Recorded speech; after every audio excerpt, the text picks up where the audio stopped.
everybody today to this Melbourne Climate Futures panel on greenwashing, greenhushing and greenrinsing. So my name's Ben Neville. I'm one of the Deputy Directors at Melbourne Climate Futures and also an Associate Professor of Sustainable Business in the Faculty of Business and Economics here at the University. Before we do begin with the panel, I'd like to acknowledge that we're meeting here today on the traditional lands of the Wurundjeri people of the Kulin Nation and extend my respects to their elders past, present and emerging. And given the topic of climate communications, I would like to acknowledge the climate communications of Australia's Indigenous people who've used storytelling to hand down knowledge about how to manage and respond to the environment from generation to generation with no greenwashing. It had to be accurate. So within this storytelling, there is knowledge about how to adapt to climate change, given that Aboriginal people have been on this land for over 60,000 years, and our last main ice age was about 11,000 years ago. Using the term of storytelling really sets up the topic of this panel. As I'm sure you all know, greenwashing is an accusation that somebody has been telling fictitious stories about their green or climate activities. Greenhushing, if you're not aware, is where a corporation that's concerned about the repercussions if they get found out for greenwashing then chooses to play down or hush their reporting. And if it then isn't accurately reporting their activities and takes away from the collective effort to build momentum for positive climate action. Greenrinsing is a term that you may not have heard before. Perhaps some of you did Google it. It refers to when a company changes their original targets once they realise that they can't achieve them or don't want to. Many companies made easy aspirational claims about reaching net zero by 2050 or similar, but as they've realised how difficult it'll be to actually achieve these targets, some of them have walked them back. We've particularly seen that with some of the fossil fuel firms like BP and Shell, for example, walking back some of their climate targets, but for them it was essentially because the increase in profits from the oil and gas price rise following the war in Ukraine. And yet, as we know, since June last year, temperatures have jumped up to a new level after already setting regular records. We are crossing over the 1.5 degree barrier with no real evidence of slowing down and on a path to 2.7 degrees Celsius if we're lucky. Last week, the Pacific Islands released a report arguing that Australia's lack of action, specifically on our fossil fuel exports, is a death sentence to their countries. People are already losing their lives, their homes and their businesses, and it will only get worse. So we do need companies to urgently decarbonise and transition their business models. Now, the Australian government, regulators and accounting standard setting bodies are increasing pressure on corporations to measure and report on their carbon emissions and climate action strategies. Mandatory climate-related financial reporting is starting for the largest businesses next year.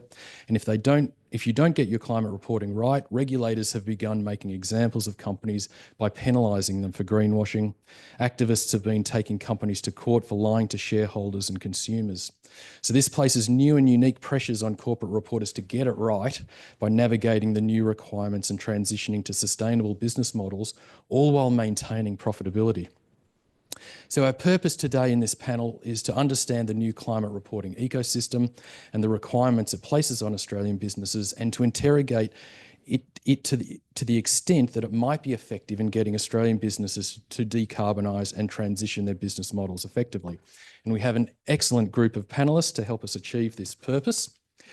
There was quite extensive descriptions of the panellists in your invitation, so I'll just briefly remind you of their accomplishments. We have Brad Potter online. He's an Associate Professor in Accounting and Head of the Department of Accounting at the University. Brad's work focuses on sustainability reporting and social impact measurement. He's also very well connected into the accounting profession standard setting bodies. Jackie Peel on the end is a Professor of Climate Law at the Melbourne Law School and the Director of Melbourne Climate Futures. She was recently awarded a prestigious ARC Laureate Fellowship and is a lead author in Working Group 3 in the Intergovernmental Panel on Climate Change. Jackie's work focuses on climate regulation and litigation. She oversees the Australian and Pacific Climate Litigation Database and wrote the recent legal opinion for the Climate Council on whether Australia's environmental laws are fit for purpose for the climate emergency. No surprise they're not. Now, Professor Mette Morsing is our overseas guest and comes here as a Professor of Business Sustainability and the Director of the Smith School of Enterprise and the Environment at Oxford University in the UK. She's here specifically as the Gourlay Visiting Professor of Ethics in Business at Trinity College and the University of Melbourne. Mette works in the areas of business ethics, leadership, strategy, cross-sector partnerships for sustainable development, and for our purposes on corporate sustainability communications. Our last somewhat surprised panellist is Dr. Sasha Corville. Sasha is a corporate sustainability strategy leader with over 20 years' experience in driving systems change at the intersection of business, government, research and civil society sectors. As a senior executive at Bank Australia and before that at NAB, she led the integration of sustainability into core business strategy, focusing on shared value responses to challenges such as climate change, biodiversity loss, First Nations reconciliation and affordable housing. Previously, Sasha was Executive Director of the London-based ISEAL Alliance, the Global Association for Sustainability Standards and Assurance Systems. Sasha was deeply involved in setting up the Fair Trade labelling system in Australia and New Zealand and is currently the chair of the Aluminium Stewardship Initiative. Sasha has a PhD on coffee from the ANU, a Master of Science from the London School of Economics and a Bachelor of Environmental Studies from York University in Canada. So we have over an hour, so we'll have plenty of time for audience questions. So please prepare them as we listen to the panelists. I will first ask each panelist a question that speaks to their particular area of expertise and then sort of helps set the foundations for the discussion to follow. And I would like to start with Brad online. So Brad, the Australian government's introducing new climate reporting regulations for Australian businesses, although this isn't in a vacuum. Can you outline these new regulations and the broader ecosystem of climate reporting standards? Look, thanks, Ben, and thanks, everyone. Sorry I can't be there with you in person. I know I tried to start my video, but I can't. But anyway. Brad, are you able to turn your camera on? Or it won't let me do it. I know it's let me do it just then. I tried to do it a minute ago and it wouldn't let me do it. So, look, I'm pleased to be part of this conversation. I'm actually in awe of my fellow panelists and quite happily would sit here and listen to whatever they have to say on a normal day as part of the audience. So I look forward to doing that. I guess just to give everyone, a quick overview and without getting into the weeds too much, many people will know that in recent months, Australia has basically endorsed and the application or the implementation of two sustainability-related disclosure standards in the accounting world. One, and I'll just pick a couple of points in relation to each, and then sort of a quick discussion about what the sort of work that I do, and kind of throw back to you, Ben. But essentially, the first of those standards is a conceptual framework, and it's high level, and it sets the setting. It sets the conditions for enabling organisations or requiring organisations ultimately to disclose sustainability-related risks and opportunities. Okay. The interesting part of that is that it draws from existing financial reporting framework to do it, and that's fine. I mean, my core trade is financial accounting academic.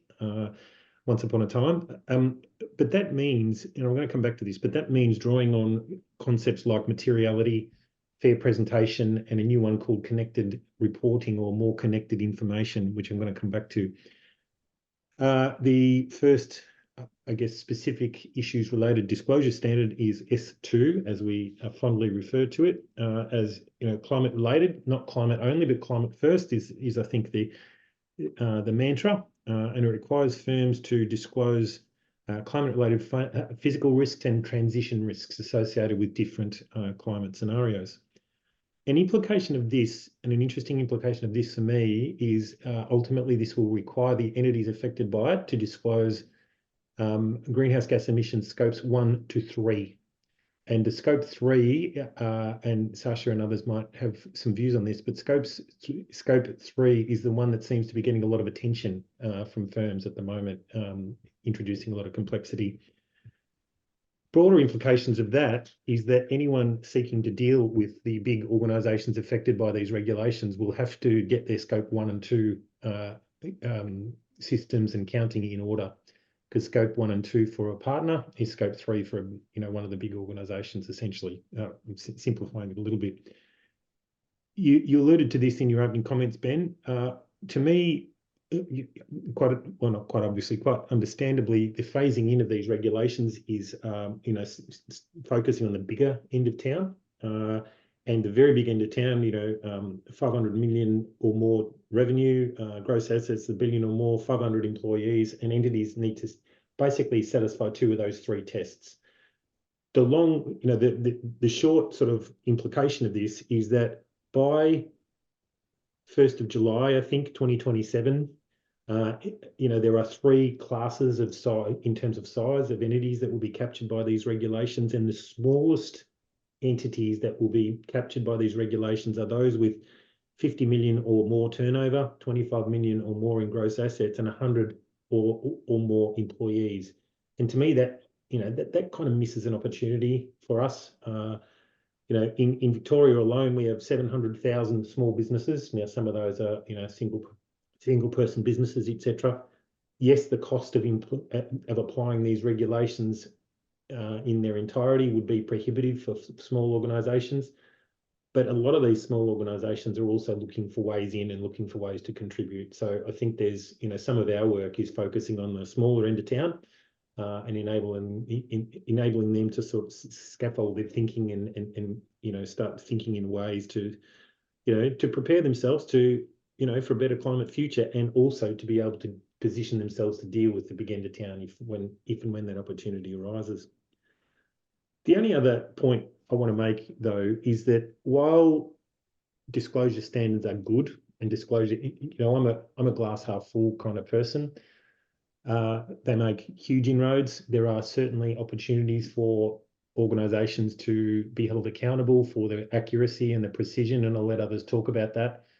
CFOs that we speak to at the moment are very, very conscious of the implications for these organisations for having to make more forward-looking statements than they claim that they are used to making. Now, I don't necessarily buy that, but we might reserve that if just in case it comes up again. But I guess my concern is that this could ultimately morph for some organisations into a compliance exercise. And if it is a compliance exercise, then I think it's a huge opportunity missed.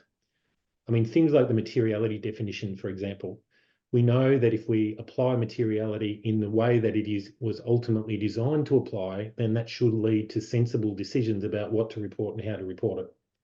But if we apply it in a way that's typically done in financial accounting, it's connected to current period performance. And as we know, a lot of these climate-related and social-related activities don't satisfy the traditional kind of 10% of revenue kind of test in the current period. So we're going to miss an opportunity.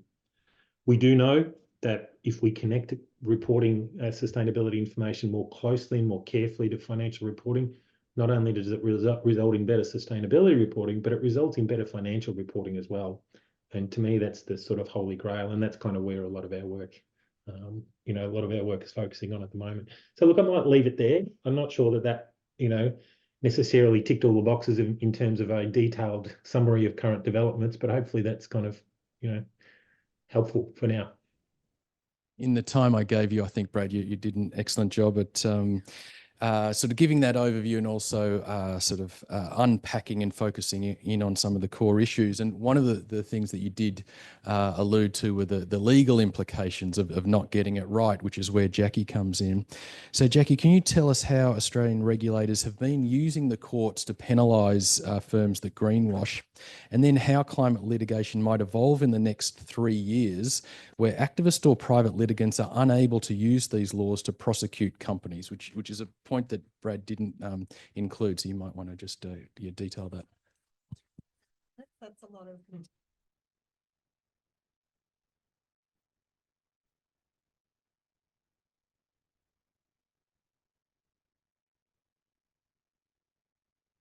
I'll unmute. So what Brad was discussing sits on the incentivising or carrot side, and obviously litigation and legal action sit on the side of the potential stick that might be wielded to enforce accountability. What we're focusing on here is litigation that might be brought against behaviour classed as greenwashing. And the overall goal in that sort of litigation is about consumer protection. So that's why the law intervenes, because it's trying to prevent ecologically minded consumers who are trying to make decisions about products based on their sustainability being misled or deceived that the product is more green than they thought it was. And we have very good long-standing laws here in Australia and in many other jurisdictions that try to prevent that kind of conduct. So we don't actually have to have new laws to do anti-greenwashing claims. We can use our existing consumer protection and corporate laws.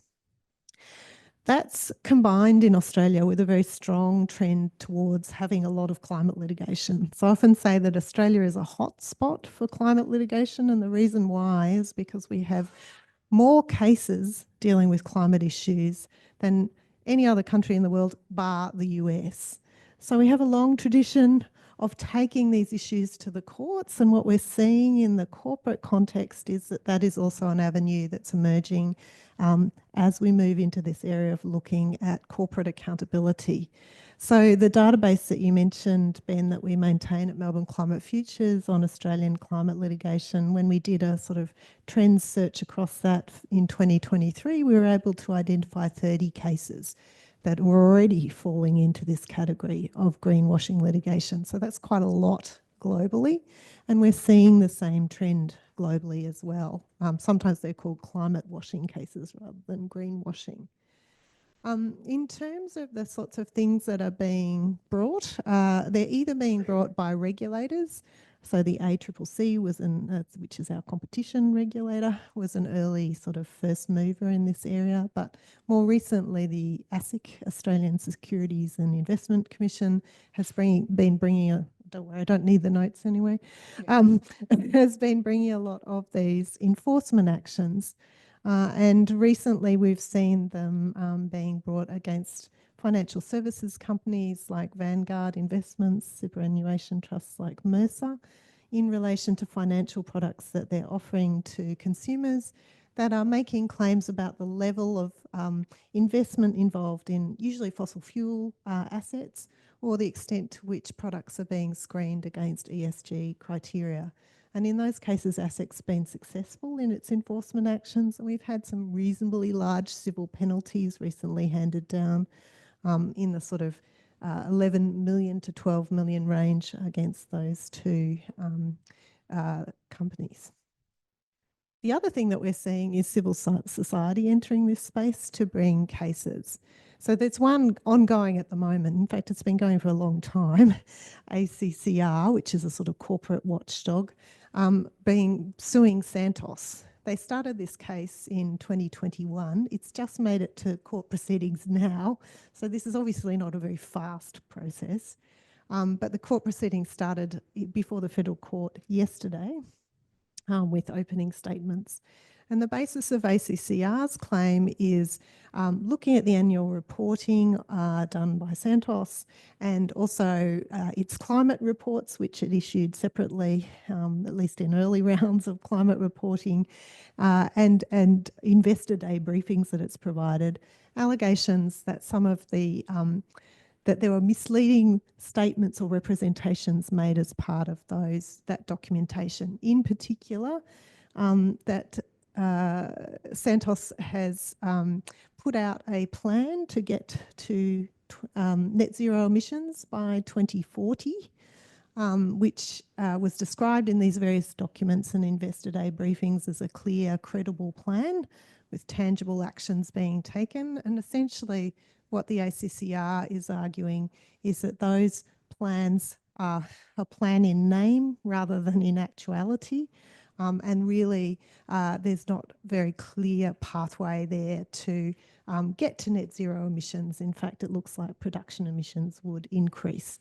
So it's really starting to drill down, if you like, into the credibility of net zero statements in a way that we haven't seen before. Usually they've been aspirational targets out to 2050, as you talked about, Ben. But this is looking at the actual plan to get there, how they were achieved, the amount of offsets that are being used, what disclosures are made about offsets, if the technologies that are being put forward are actually realistic, like carbon capture and storage, for example. So it's a bit of a change in tone in the nature of litigation. And then finally, in terms of where all this might be going, which is a question I get asked a lot, put your finger to the wind and tell us what you think will happen. Certainly continuing scrutiny. In fact, probably increased scrutiny, because the sort of combination of this greenwashing litigation going on together with the new corporate disclosure rules is sort of a perfect storm of activity around questions of corporate accountability. There are liability carve-outs under the new climate disclosure reporting rules. It's important to note they only last for a limited period, 3 years, and they don't apply to the regulator. So the regulator can still be bringing enforcement actions. The other thing is that they're mainly relating to the hard bits of the disclosure rules, so scope 3 emissions and scenario analysis, which is what a lot of companies are worried about in terms of compliance with these rules. And then finally, I think there's a potential for the greenwashing litigation to go further than climate. So just as we've had climate first in terms of our mandatory climate risk disclosure rules, I think we can imagine fairly readily corporate climate litigation and relating to greenwashing that's on other issues. Nature is the next one in the reporting sphere. I think it's also going to come up in the litigation sphere, and we're already seeing some arguments like that in the Santos case. A big portion of what is being argued by the ACCR is that there's an over-reliance on nature-based offsets that Santos is using to get to its 2040 net zero target. That in itself is not illegal by any means, but a failure to disclose that to investors, to shareholders, and potentially to the public may enliven some of these requirements about not misleading or deceiving potential customers. So I'll stop there, Ben. Thank you very much, Jackie. So Mette, a lot of your work has been on strategic sustainability communications, looking at the relationship between corporate talk and action, whether firms walk their talk on climate change and other sustainability issues. Are you able to give us an overview of the tensions you see in this relationship between talking and walking from the business perspective? Yeah. Oh, I can borrow. Yeah. Thank you. Thanks. No, thank you very much, and thank you very much for having me on this panel. So I will sort of start in another space of the world. I will start with quite some years ago. I was with a colleague wondering, why is it that the distance between what companies say and what they do seems to be decoupled, more so than coupled? Why is it that there is more promise, what we ended up calling aspirational talk, than actually what is reflected in what these businesses are actually doing right now, right here? And why is that more the norm than actually not? And we all know this, these sayings about action speaks louder than words, or it's cheap talk, or it's just talk.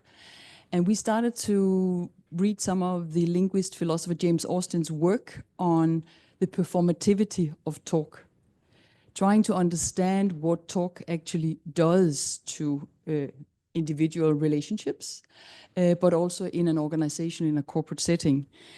And we sort of found a lot of arguments that we sort of transferred to that corporate setting. And for example, that you, if you, in the case that you say exactly where you are today, you describe status quo as it is, the likelihood for change, for betterment, may not be the first case, the first kind of action, that you will actually change, that you will transform, that you will transition into something new and potentially better. So what that decoupling between talk and action may do to an organization and to an individual relationship is that it may allow for a relationship to envision a better future, a new and better future, something you would like to aspire to. It may create a sense of shared commitment, of shared responsibility to a common goal.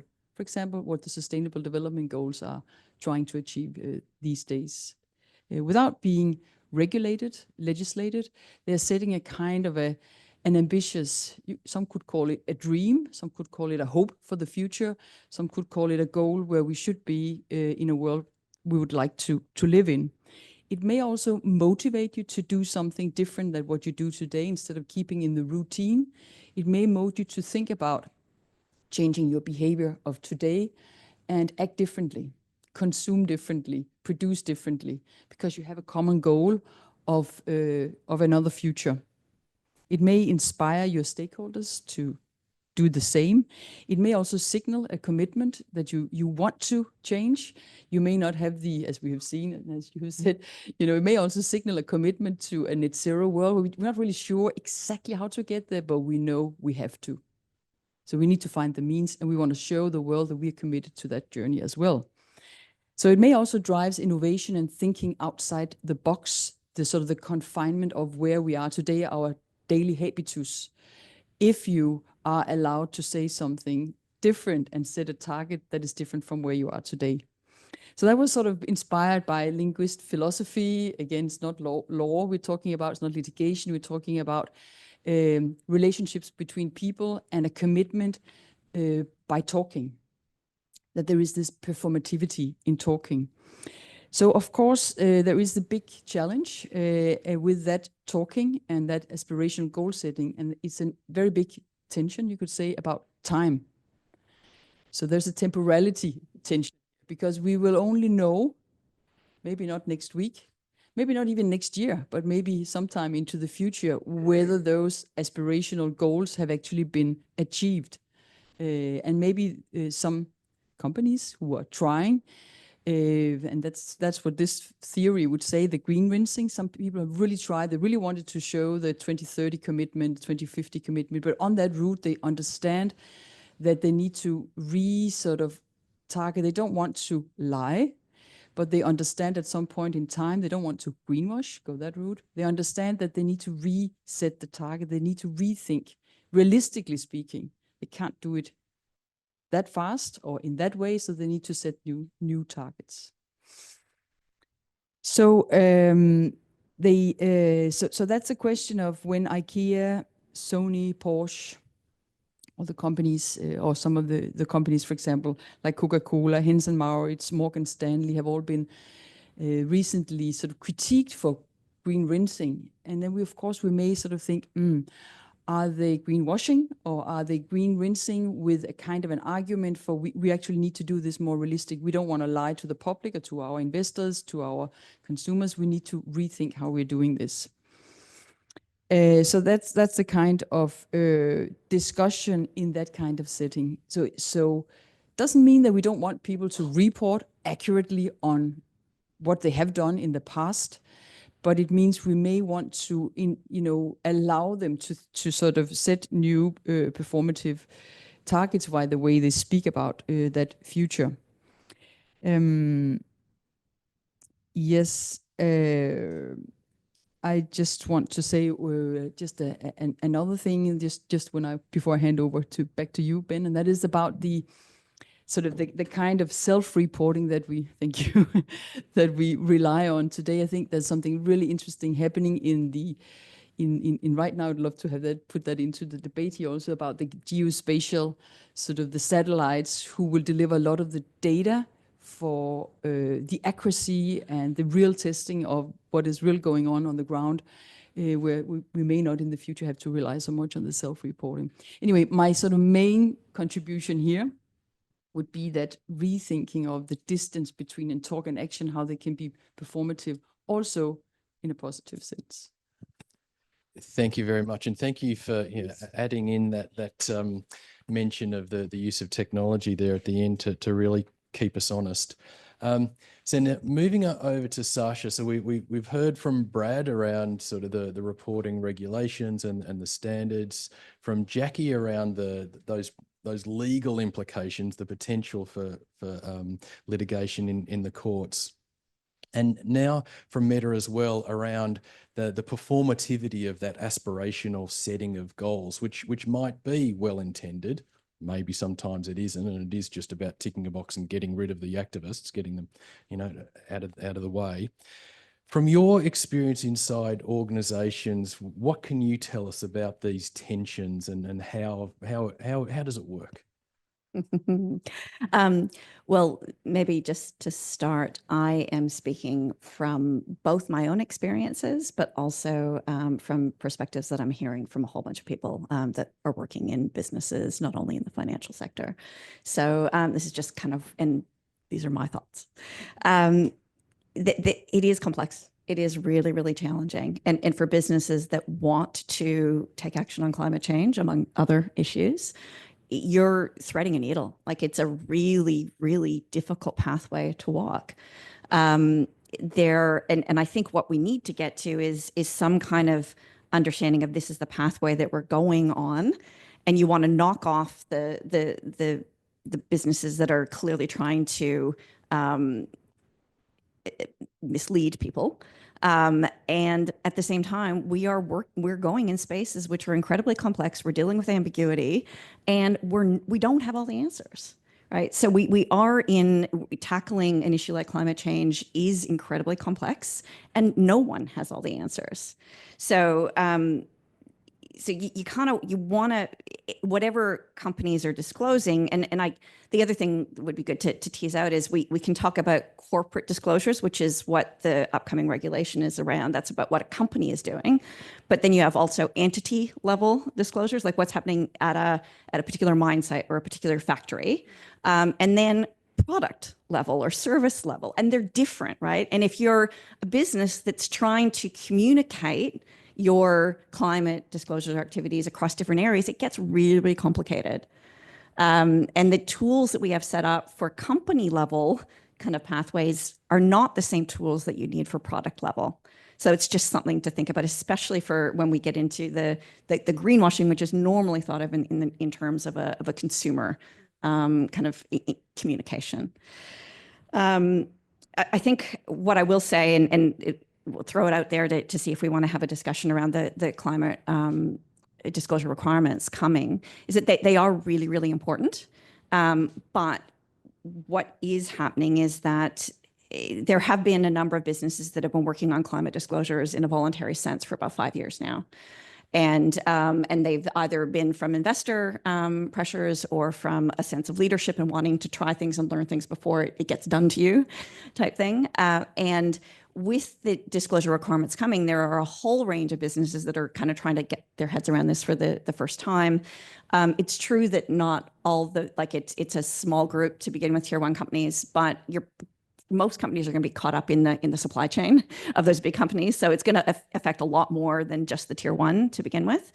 But there is a danger that we do move to a compliance approach, and it's happening. Right, the resources that are going into the climate disclosure requirements are significant, but they are moving anything away from strategy or from new product development, and that's a concern.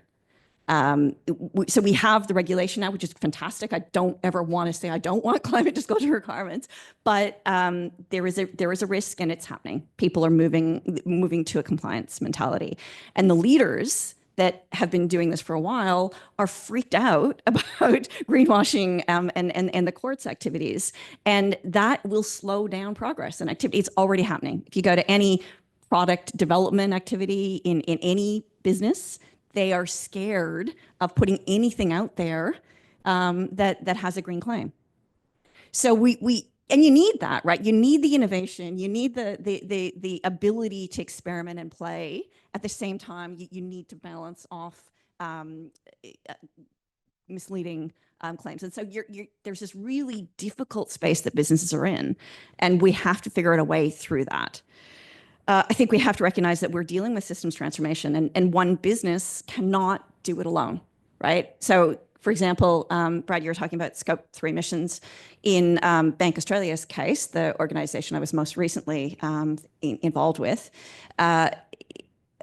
over 90% of Bank Australia's emissions are Scope 3 emissions, And the vast majority of that are in its mortgage book, its mortgage portfolio, right? Now, but Bank Australia gives mortgages to people, and it's those people and their homes, that's their greenhouse gas emissions, right? So they're dependent on their customers to take action on climate change.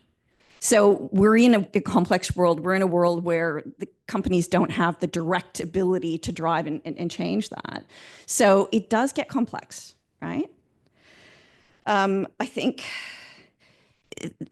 so we need to get new tools. We need to put together a whole range of different kinds of approaches to be able to walk that middle line of being able to make kind of statements. The commitments are really important. It's the oldest trick in a sustainability professional's toolkit, right? Make a commitment, make a statement, get the support around it, and then you'll get the resources and you'll be able to deliver. If you take that tool away, we're not going to make progress. And we are so behind on dealing with climate issues, on dealing with nature issues, on dealing with equity issues. This is going to slow everything down. So that's where we're in. We're in this really difficult space. The tools that we need, I mean, we talked a little bit about them. Scenario analysis is really important, but we need good data and common data and comparable data that doesn't always exist yet, right? We need backcasting. It's a great tool to be able to, so in Bank Australia, for example, it has a net zero by 2035 target. So you start there, you work backwards and say, okay, well, where do you need to be by 2030? Where do you need to be by 2027? When do you need to be by 2025? And what are all your levers? What are all the tools that you have at your disposal to pull? And then you can build models around that so that you get comfort that, yeah, okay, you can make it, but these are the decisions you'll have to make to be able to get there. And that's a great tool. I talked about modeling, regular reviews. Okay, we are in uncertainty, in ambiguity. You can't just set a target and just work towards it. It's not the way the world works. So you will need those regular reviews. You will need adjustments. We have to figure out the parameters around what's acceptable for those regular adjustments. We don't have that yet, right? So it's easy to judge, but if we're actually trying to move towards change and reducing greenhouse gas emissions, we're going to have to experiment. This is not a perfect science. Radical transparency will be really important. The data piece is critical. So being really, really honest about how much you know, how much do you think, what's what we think we're working on, and then we'll adjust as we go. The time horizons require that, right? You're dealing out to 2050. Nobody has the answers. In the aluminium industry, pretty much everybody in wherever you are in the value chain, you can get to 2030, 2035 net zero targets through green electrification and recycling rates, increasing recycling rates. But when you get further out, there's technologies that we're dependent on that just aren't commercially available. They're there, but they're not commercially available yet, right? So it all depends on where capital's going. But that's 15 years away, 20 years away. And we need to get our heads around what are the tools to enable those regular reviews, be really certain about the short term, but then allow those shifts and changes over the longer term. Excellent. That was a really fantastic sort of insight into sort of the business perspective in terms of how, you know, the journey, the learning journey that everybody's on, and the sort of tensions that you have to, you mentioned about threading the needle. Before I'd throw to Brad in a second, I did just want to quickly call out a policy that Bank Australia put out, which I assume you were potentially driving. And well, sorry about the pun I'm about to say. This is around providing loans for petrol cars. You will not provide any loans for petrol-driven cars beyond 2025, I think, was it?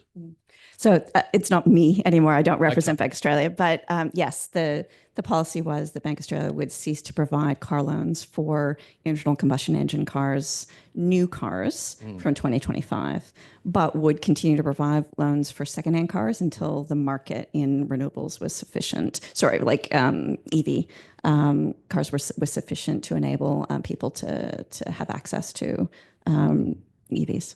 Yeah, so I think a really interesting insight into the sort of levers that you do have available, including in terms of scope 3s of your customers. And if you go into the mortgage book, for example, like I mean, anybody, if they really wanted to, could get to net zero by 2035 in the mortgage book. The grid decarbon, so the electrification of the grid will take us a long way towards that, especially by 2035. By 2030, 2035, it'll generally happen. In Victoria, a little bit harder because homes have gas, a lot more gas, so you have to get people off gas, and that requires more action, more behavioral science, more incentives. But banks can just say, okay, we're only going to give new home loans to homes that are X stars, right? Like it's in the policy to do that. You can do that's a policy lever, but it also means that you're only servicing the people that can afford to either buy new or renovate. And so so there's these equity issues that are embedded in these decisions that are really critical, that aren't straightforward. And you want to be able to support businesses to do the right thing, not just get there the fastest by kind of not paying any attention to any of the other factors. Yeah, excellent.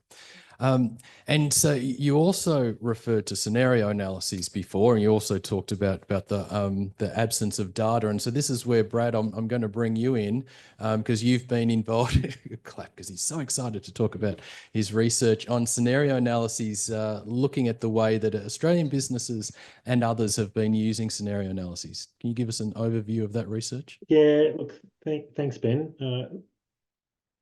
So what we looked at, and bear in mind, I'm in the accounting department.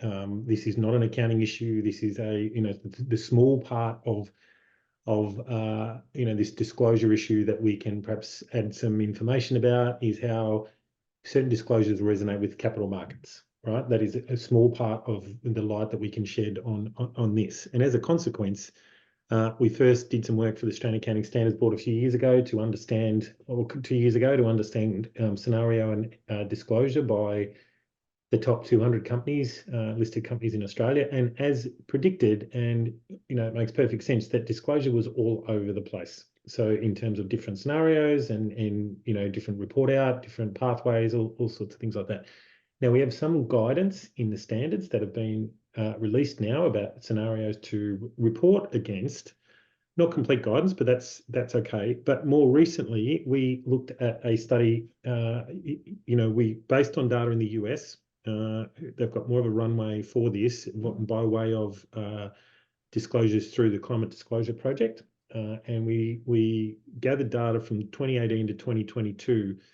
Which is essentially, for those research geeks in the audience, 846 firm years and 303 unique firms. So we looked at basically climate scenario disclosures, climate scenario disclosures, around three or variations of three questions. Do firms conduct scenario analysis? And if so, what type of analysis? And are the results built into strategy, and in what ways?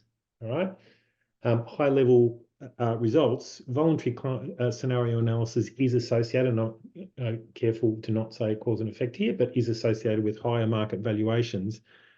But interestingly, as far as we're concerned, where that scenario analysis is built into strategy in meaningful ways, now I say meaningful with great caution, the results are far stronger where there is quantitative indicators around how and to what extent that is built into strategy.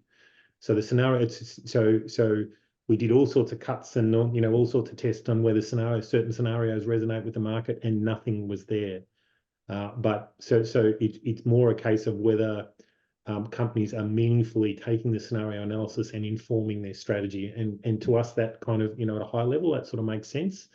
We're interrogating the data, interrogating the results to see, under what circumstances they go away. But I think it was Sasha who made the point, we don't know what good looks like in terms of, scenario disclosure and analysis yet. And so this is kind of one very, very small piece of the puzzle as to how, to try and get a better understanding as to how capital markets are receiving this information anyway. Yeah, very, very interesting, and sort of puts capital markets in the place of being the auditor of what good looks like. My own observations of the way that companies have been using scenario analyses, and I put this into the university's Spark AI last night just to sort of check up on things, and that so in the new climate reporting regulations, that they have to have at least one scenario analysis on a 1.5 degree world, and then another one on a severe climate change. I think it was above 3 degree world. And so I would expect that all of us here, as soon as we start to hear above 3 degree world, we quake in our boots, right? It is a devastating world to live in. And yet the way that corporations are using this scenario analysis is it's a bit more balanced. There is a balance between a glass half empty and a glass half full world, where they're starting to see opportunities for selling, different products in this new world, and not recognizing the broader systemic destruction that will occur in that type of world. We will be, at the very least, in an economic depression, and with social disintegration, etc. You want, please. Well, just on the reason for that higher scenario requirement is, what would it take to break the business?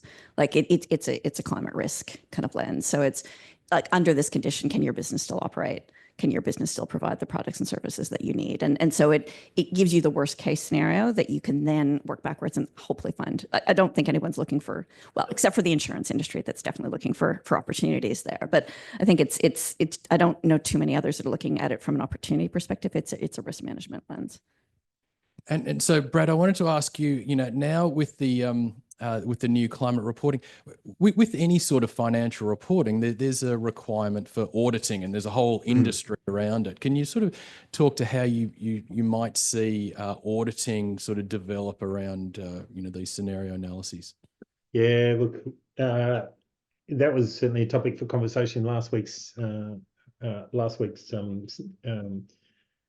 symposium we had on campus, and that is, I do believe that the assurance function will look different, will evolve, and it needs to evolve. And I don't want to offend any auditors in the audience, of which I used to be one, but simply the compliance with a tight set of standards, as might be deemed to be the case in the financial accounting setting, will not be feasible in the climate, in the sustainability setting more broadly, particularly when, we know more. The scary thing is, or the complex thing is, as someone alluded to, we know more about climate than biodiversity and social impact and all those things that are coming. So if we haven't got our heads around sustainability assurance in climate yet, which we haven't, then the challenges are going to keep coming. So I think it's incumbent upon us, and we're certainly doing some work around developing capabilities in the profession on this. Sustainability assurance is going to become more and more prevalent and more valuable for organisations. I'd be interested to hear what people, colleagues like Sasha, has to say about this. But we're not only working at embedding this content in accredited courses at undergrad and postgrad, but developing a series of masterclasses that work with organisations to understand and assist in any way we can, because I think it's our social responsibility to do it. Yeah, good, thanks. So Jackie, over to you. As we just talked about with Brad, the way that capital markets are becoming the arbiters of what is good climate action, and so the new reporting regulations really reflect a focus on the role of information, right? And sort of assuming that shareholders will hold companies to account, provided that they have accurate information about their climate performance. So is this focus on better information sufficient to get change in the world? Mm-hmm. I think that we're always talking about having a toolbox to do these things. So information alone is important, but not sufficient to solve the problem.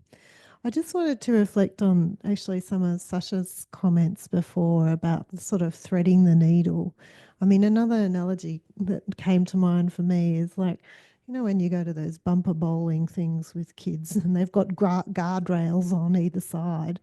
At the moment, what we've got between the litigation and the sort of disclosure information-based requirements are trying to work out what those guardrails are and hopefully bump us along between them to find what might be sort of an ideal pathway.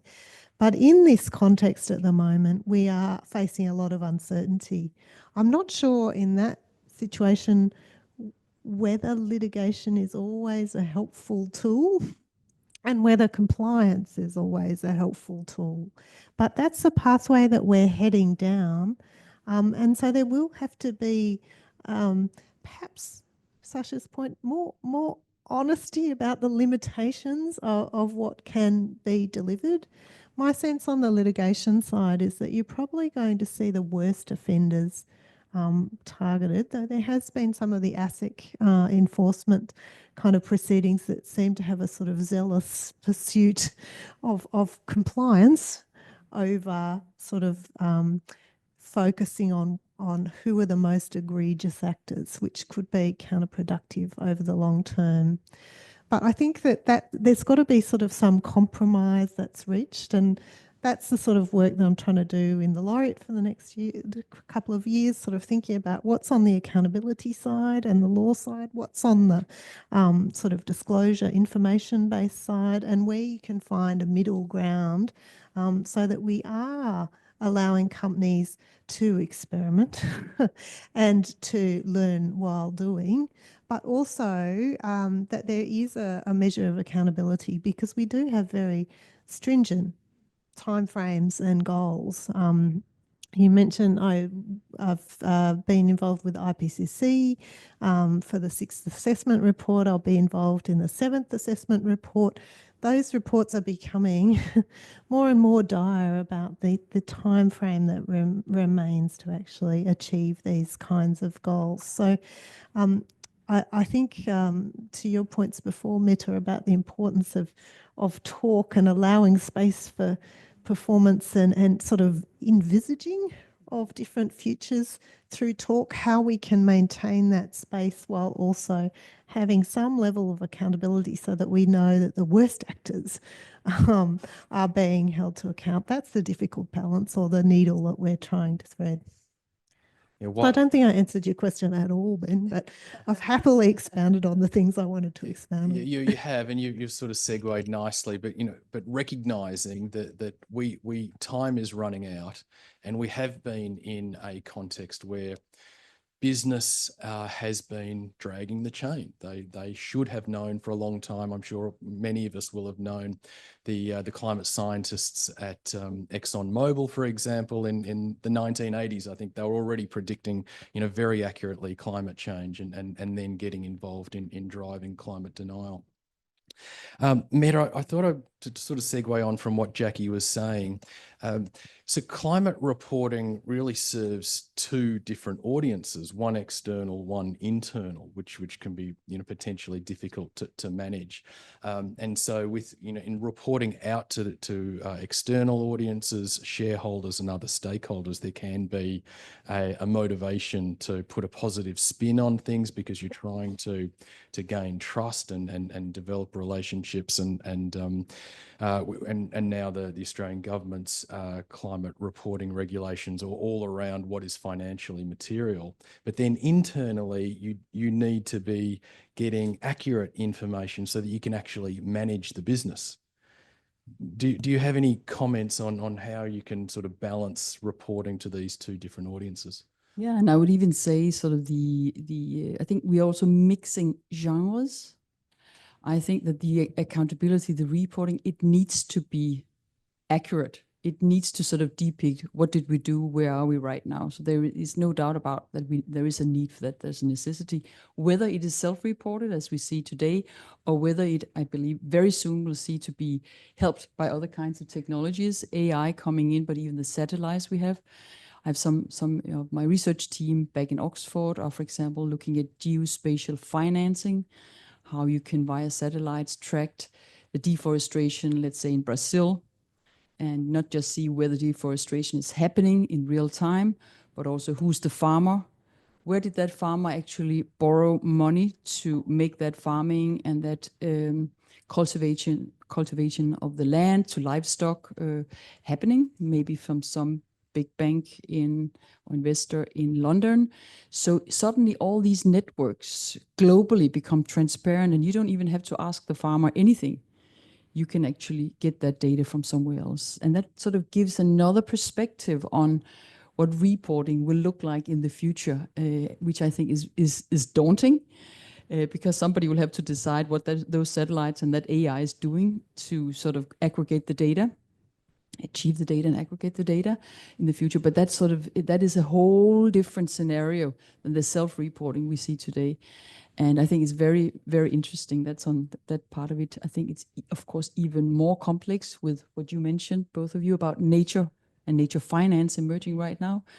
We just won a bid from the EU Commission on a big project on nature finance. And so we're going to explore, of course, net zero, the decarbonization, that's one thing, the climate, but the complexity of biodiversity, what affects what, is even more difficult to sort of see causalities here. But there we are also trying with other researchers globally, of course, to sort of see how can we put a price on nature, and how can we again sort of have those AI technologies to help us report, not asking the business to report, but actually getting the data from somewhere else. So that's another kind of conversation that you are we're about the internal, the external, but I think that will sort of be really transformational as we look into the future.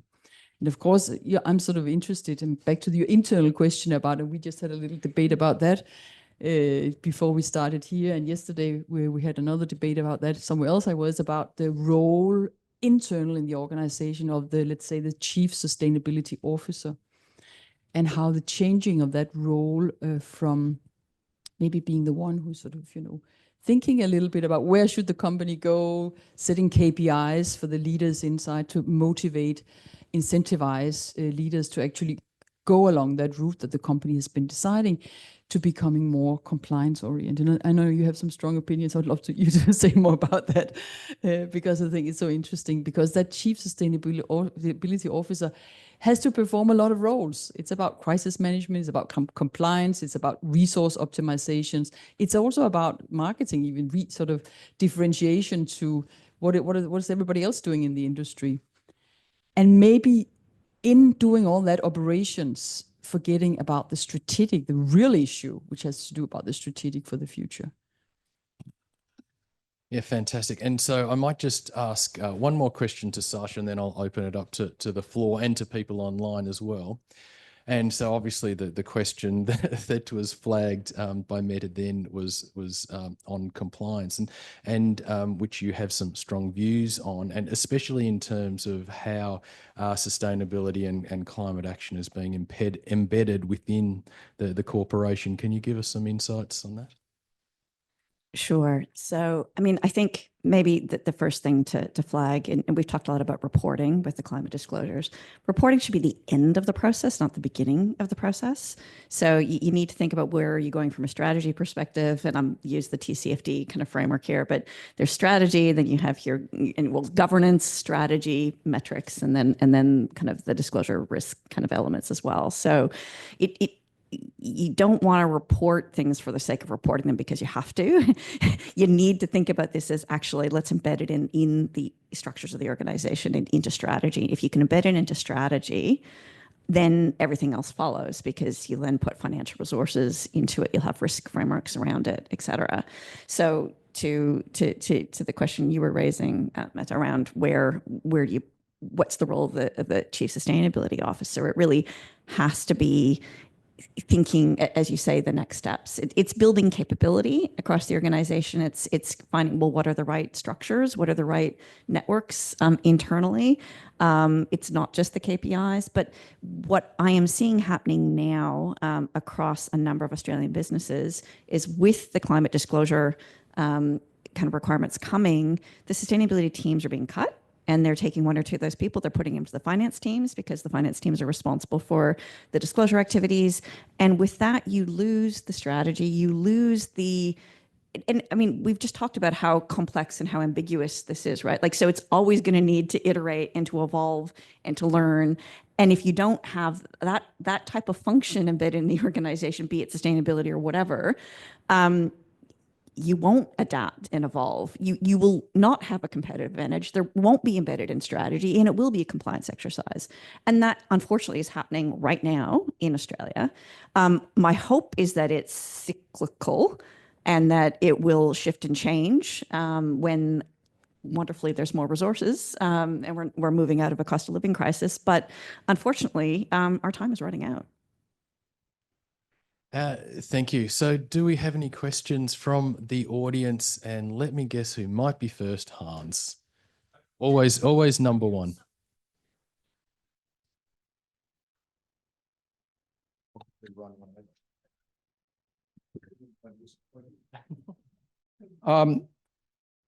It's no secret that universities are functioning as corporations.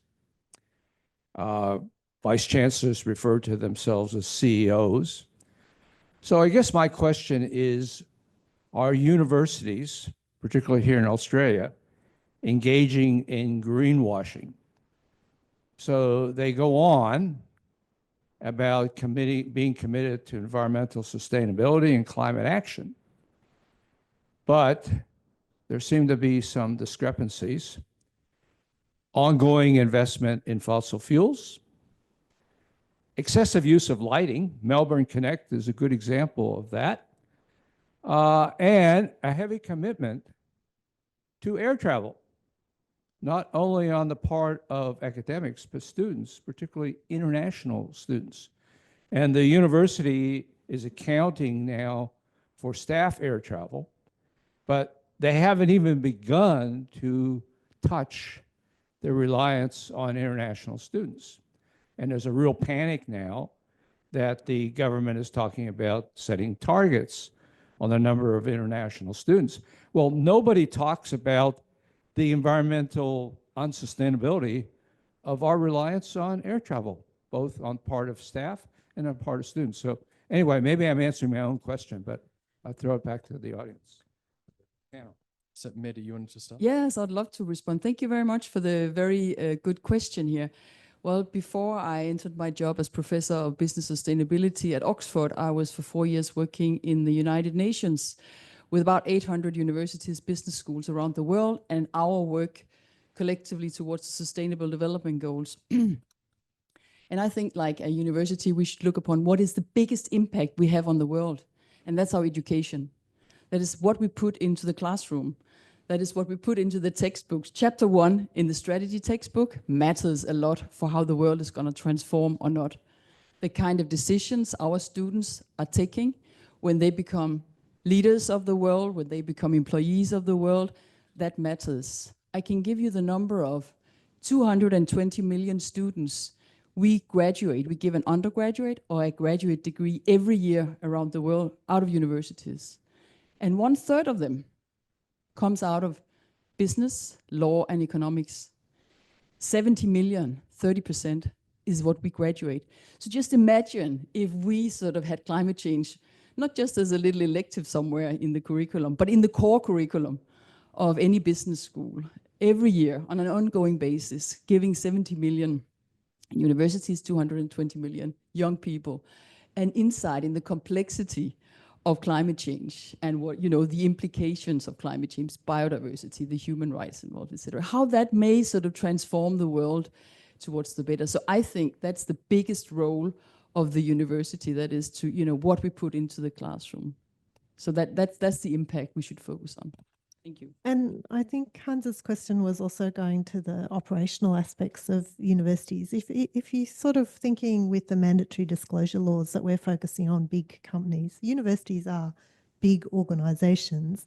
And certainly in terms of the thinking that's going on the sustainability committees that Brad and I are on here at this university, we are talking about the potential of greenwashing. And the need to tighten up around disclosures, for example. We might not, Brad, we're not required yet to report along the same lines that companies will be, but universities, at least in New South Wales, these requirements are starting to come in and could potentially come in here. So it's good to be prepared, I think is one of the lessons from the corporate sphere. In particularly in relation to universities, because they're public institutions here in Australia, they do probably have a special responsibility to be very clear about the sustainability measures that are being taken and what they can achieve on all the kinds of things that Hans is pointing to. So certainly when we have discussions with the Chancellery and even with the University Council, we are highlighting the fact that there needs to be not just the talking, but also significant walking and credible steps taken and disclosures made. So I think that the challenges that we've talked about for corporates are also something that's coming down the line for other sorts of organisations, including universities. Mm. And so it's good, Hans, that you did bring that up. We do need to continually be reminded that we have an impact on the world as well. We are a very large organisation. Oh, Brad. Okay. Yes, Brad, please. Oh, you're on a roll. No, that's all right. Oh, look, I was just going to absolutely endorse the points that were raised, and to me, without wanting to kind of oust detailed conversations we're having, there is a very clear way need to navigate through this is what we're required to do to fulfill our responsibilities versus this is what we should do to be brave and report to get to where we should be getting to.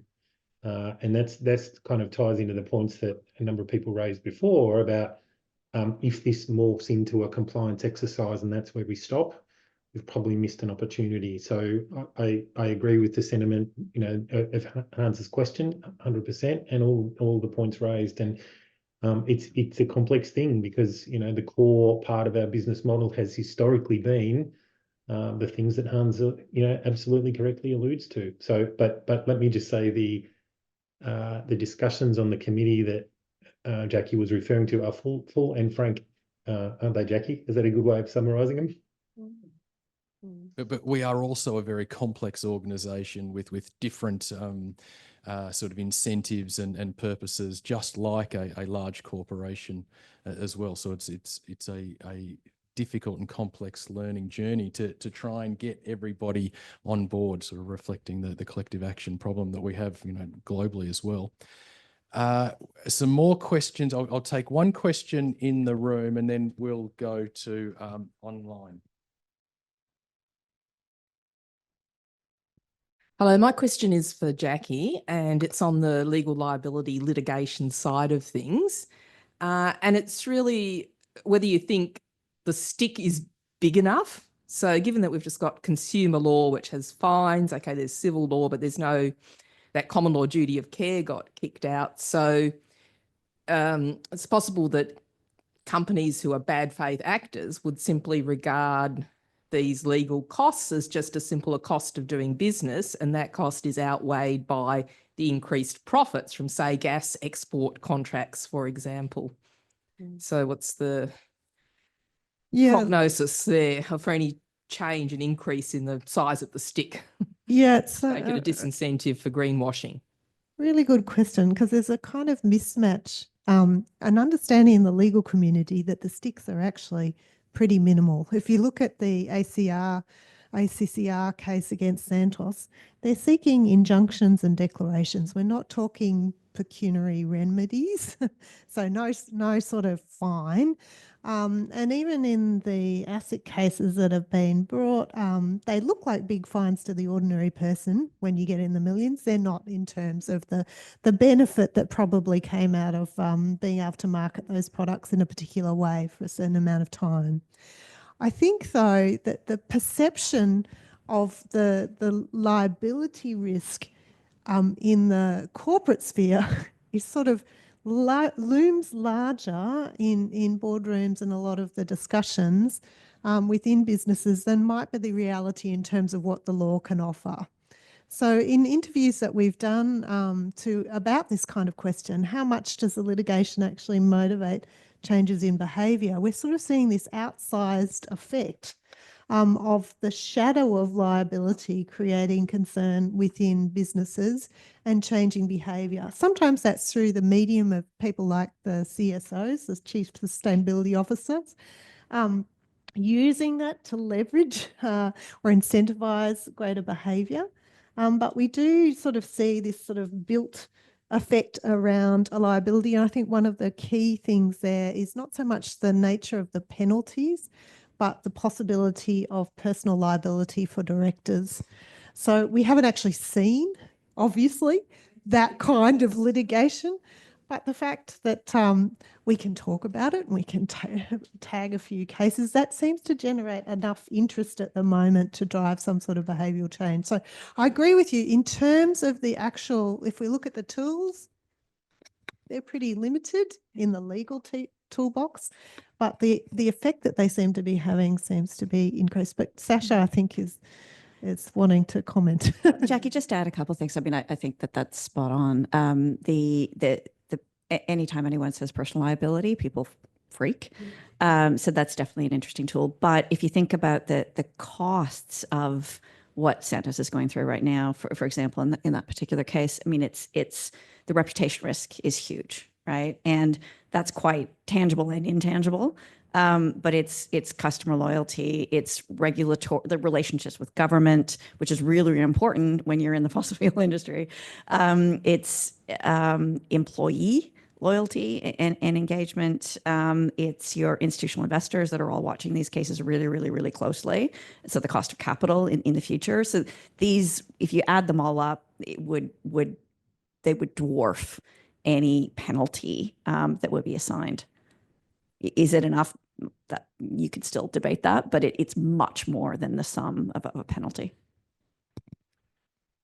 And I'll just comment that on Santos's strategy is that it's based on gas being a transition fuel. So I'm not sure whether I'm being too optimistic, but I'm hopeful that that argument will actually be prosecuted in that court case. Another comment is that directors actually have personal liability insurance. Right, and which sort of limits the potential personal effect. And I asked somebody many years ago, and it was around at a limit of about $80,000. So maybe it might be a little over 100 now, perhaps. But they're not on the hook for their entire sort of wealth.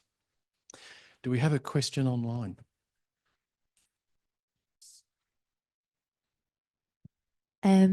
So we have a question from Roxana for Professor Morsing.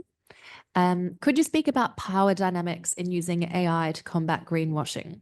Oftentimes corporations, especially transnational and multinational, have the resources to invest in and monopolize which tech is prioritized and for which use. Regulation is by default corrective, and responding to tech abuse by corporations, including sustainability reporting like annual reports and ESG metrics. Yes, no, I want to thank you for the very, very good question. Oh, sorry.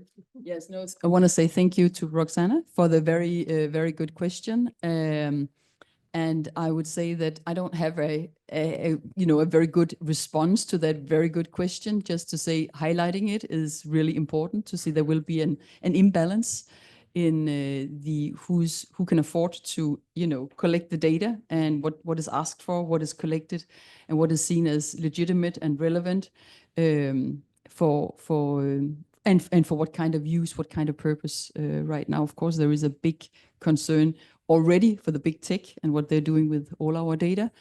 And this will, of course, be part of the very complex discussion we will see in that next kind of reporting. I just want to say thank you for the recent question. I don't know if you have some more AI from the legislation. It's a very new territory still, I'd say. Thank you. I might just add one little example that we had here. The former head of our Melbourne Climate Futures Academy, Professor Peter Rayner, I think he's completely blind, and he developed a project. So he does work on methane emissions, and using satellite data, he would have on his computer screen an image of Australia with the colours of where methane is being emitted, and he wrote a program such that the computer would tell him, where those emissions are actually emerging. That was a number of years ago. So that was a great example of using some climate tech. We have another question in the room. Hi, thanks very much for that. Somewhere between a question and a comment, so I'll frame this as this. It seems to me that the boundary of this discussion only focuses on one half of the equation, the old aphorism, what gets measured gets managed. Without pushing us into territory that's beyond the scope of this hour-and-a-half discussion, how do we then use this question of reporting and data? I think can sometimes be a bit of a smokescreen, because we then need to talk about how do we equip workforces or people within organizations to take responsibility for executing on that goal of net zero. And I'm wondering, you know, Sasha, certainly having worked at a very complex, large organization, how do you then go about using what you have to hand, settling for what's good, if not perfect, to then drive personal accountability to take care of these problems? Sasha, maybe then Brad might have a comment on that as well. It's a fantastic point. I mean, I've spent many, many years working in natural capital and nature and biodiversity, like long before the TNFD, and you're working in spaces, and it'll always be more complex than we'll ever be able to manage, right? There's so many different kinds of elements of nature and biodiversity, but even from a climate perspective, data is important, but you can't let it stop you from, like, so you need some level of understanding. I mean, like, so I'll give you another Bank Australia example because it's the easiest one to play with. But with the net zero by 2035 target and the vast majority of that being in homes, the level of granularity of any bank in Australia in terms of home loans is PCAF level 5. So it's really, they're averages. They take the average for the state, whatever state you happen to be, however many square meters the house is, and boom, you get an average. Like, so that's great for a baseline, right? And everybody's done them because kind of residential property or even commercial buildings are in there, which is great to get a general sense of, well, how much are you talking about, right? So that's okay to start with, but when you're actually tracking progress over time to get to a net zero target, that doesn't cut it anymore, right? So you can start that way, but then you need to invest in other tools and technology to be able to get the better data, asking customers, climate apps, et cetera. Incentives will have to be a part of that and thinking about, I mean, going back to the previous question, who owns the data? Is a really interesting question that we can tease out further. But so I think improving data quality over time has to be a part of that journey. And so for any business that's working on climate transitions, improving data has to be a key stream of work. And it means working with the transformation teams, the data teams, but it doesn't have to stop you from starting. And that's, again, another example of this. It's imperfect, right? We're not going to have everything rolled up in a bow by the time you set a target. And even current best practice, like if you look at the Net Zero Banking Alliance or SBTI, they ask people to set targets, and then within 18 months to 24 months, or even 3 years, you then have to back up the plans, right? So even the current best practice kind of multi-stakeholder tools don't require you to create the detailed plans before setting the targets. So data is important. You need to have a plan for improving it, but it shouldn't stop you from getting started. Brad. I agree with all those comments. I guess part of where I will jump in maybe is in this measuring, you know, are we morphing towards a measure? If you can't measure it, it doesn't matter sort of thing. And I guess rather than see, you know, things like what we're doing, or see, you know, seeing the opportunity, part of the opportunities in that way, I think there are some realities of the institutional setting that we operate in that, even though we, and certainly me, I can't speak for anyone else, but I have no doubt many in the audience would feel this way. You know, we would love the fact that all organisations would simply shift their business models tomorrow, you know, to a more climate responsible way of going about things in the short term, and that would be great. But the reality is there are certain stakeholders and institutional sort of settings that would preclude that from happening in the short term. But I am clinging to, and certainly working on the basis that, you know, a key to part of this journey is to enable more informed decision-making. And with more informed decision-making, that's where higher quality information comes into it. And this is when I started my comments, you know, I prefaced it by saying I do not believe any major part of this is an accounting issue, but there is a part of this that is an information issue. And by enabling people better information, with the appropriate caveats, so we don't quite know what best information is just yet, then not only capital markets, but also those within the firm can understand that by doing something today, it's actually in line with the business's best interest in the medium to longer term. And when we start to uncover that, that's the little role that people in professions like mine can play to use measurement. And, you know, I take the point, and you're absolutely right. The measurement is the, you know, it's the end of the process. But in also being able to measure things, it requires us to have the better data that Jackie and others were referring to before. Sasha's grabbed the microphone, so I'm not sure whether I'm worried or confident there. But anyway, let's see. You should be confident. I'm just adding on to a point that you made. In another example, maybe quite often where there are data challenges, there may be opportunities for collaboration among businesses, and kind of that's not necessarily a strong suit of many sectors, but that can be a really important opportunity. It also, I think, shares the risk around. So for example, with the Aluminium Stewardship Initiative, it's this global initiative that sets sustainability standards for the entire value chain, from mining through to cars, Tetra Pak, Nespresso, Apple, whoever uses aluminium as a key ingredient. And in there wasn't, aluminium's not the priority in terms of global value chains and decarbonization. Steel and cement and get all the attention. And so there was no decarbonization pathway for the aluminium industry. There were very high level data sets from the international aluminium industry and the International Energy Agency.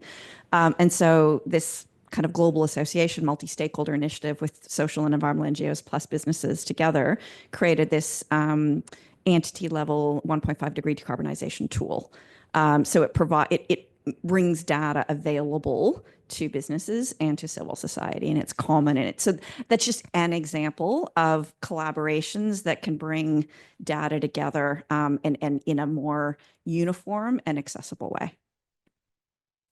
I just wanted to add that, you know, compliance and that data cannot be the goal of any company. It cannot be the strategy. It's something you have to do, and you do it. But it cannot be, you know, something that aspires, you know, to actually think innovatively about that kind of system thinking, about the kind of urgency that we've got a lot of data. We know this is very, very urgent. We've got a timeline. We've got the planetary boundaries. We can see that out of the 9, we already transgressed 6 of them. The scientists tell us. But we have to think differently, and we have to, you know, somehow evoke people's, perhaps even their emotions and their mindsets to think differently, because we've got that data. We know also we've got to hurry, and somehow it is not happening. Somehow the people are not making the right decisions, whether it's policymakers or whether it's you know, in corporations or even universities. We're not making the right decisions. So there's something that's still missing. And I'm not sure if what is missing is actually in that data right now. I don't see that being part of the measurement, because it's very technical, it's very political even, it's even a little abstract. But I think there's something missing in how do we transform the hearts and minds of people so we actually are on the, you know, going on the same common trajectory. And that's why I've sort of heard more and more, you know, people, if you even see some of the McKinsey reports, even those, and some of the Edelman Trust Barometers, you know, coming up with all the dire dystopic, you know, sort of about the future, you know, we're heading towards the end of the world, asking for another kind of positive narrative. And even when I'm listening to my scientists, they say, we can do this. We can absolutely do this. But we're not making the right decisions. We can even model, we can make mathematical model, economic modeling, showing we can actually do this, but we're not doing it. What is missing? Calling upon other kinds of futures. Instead of when you go and watch a documentary, there was a new documentary released yesterday, also one of these, you know, Johan Rockström telling about the end of the world. I love his work, by the way. Stockholm Resilience Center, the planetary boundaries, fabulous. But it does not give that kind of agency to each one of us today. We know we need to be there 2050, but that's far into the future. I don't even know if I'm alive, you know, 2040, 50, hopefully I am, hopefully. But it doesn't sort of appeal to the agency today. I'll use my students as an example. So I can see some of my colleagues, professor of engineering, Oxford, he's saying his students, they are acting today towards climate the same way they did with COVID, during the COVID, where they were told, don't do anything, stay at home, sit still, somebody else is going to fix the problem. And the students are acting today with the same kind of sit home, or sit still at home, don't do anything with regards to climate, because somebody else is going to fix the problem for you. You cannot do anything, you little student, alone. So they totally lose agency, a sense of, I actually can matter. I can do something. I could, even as a student, think differently. I could challenge the professor, not bringing climate into the curriculum instead of just not saying anything, but challenge that professor because I have agency. I can change things, even in a small scale. And when I come out and have that influence on the world, I'm already trained, used to, challenge, think, why is status quo not good enough? So I do think that we have a kind of an obligation to create hopeful, say not even hope in a naive sense, but realistic, hopeful, optimistic futures that will show we can actually do this. We don't know exactly how we can get there, but we need collectively to have new kinds, as you say, multi-stakeholder, the sort of collaborations, associations, where we will challenge each other and think differently together. I think that's really important. No, yeah, excellent insights into the political problem that we have. Ultimately, we know enough about the problem scientifically. I think we've got enough time for a quick question online, or we don't. We've got quick. We don't really have any quick questions. We'll give it a go. Sean asks, when it comes to Scope 2 emissions reporting, the use of annual average emissions factors obfuscates the time off use of electricity. With the variability of renewable generation in our electricity grid over the course of a day, this leads to the potential for businesses to be claiming they're using green energy when it is not actually available at the time of use. How can we incentivize businesses to support a balanced energy transition and an energy system that can provide clean energy to meet demand when it's needed? Yeah, it's also quite a sort of an engineering technical question. I mean, the university itself is in this same situation. We have arrangements with 2 big wind farms in Western Victoria. So we are net zero in total on our electricity, even when the lights are on in Melbourne Connect, Hans. But it doesn't mean to say that the electricity that is being used, the energy molecules at that time are actually coming from coal-fired power station in Latrobe Valley or something. Does anybody have any? Maybe not. Okay, that's right. Look, I think we are at time. So I do, if you please all join me in thanking our panelists.